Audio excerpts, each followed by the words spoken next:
সূরা আল Balad. বিসমিল্লাহির রহমানির রহিম।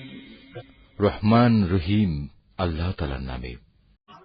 আমি শপথ করছি এ পবিত্র নগরীর, এ নগরীতে তুমি সম্পূর্ণ স্বাধীন।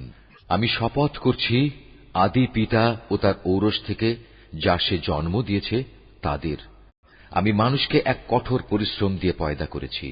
এ মানুষটি কি একথা মনে করে তার উপর কারোরই কোনো ক্ষমতা চলে না? সে বলে, আমি তো প্রচুর সম্পদ উড়িয়ে দিয়েছি।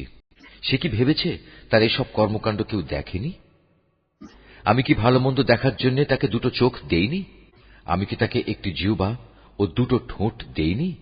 আমি কি তাকে ন্যায় অন্যায়ের দুটো পথ বলে দেইনি?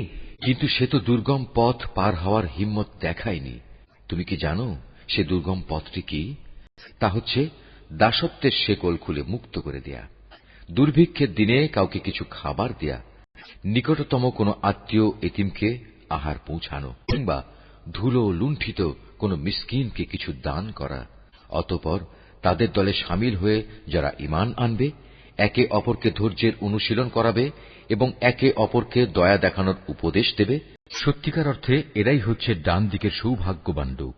আর যারা অস্বীকার করেছে তারা হচ্ছে বাম দিকের ব্যর্থ লোক, যেখানে তাদের উপর আগুনের শিখা ছেয়ে থাকবে।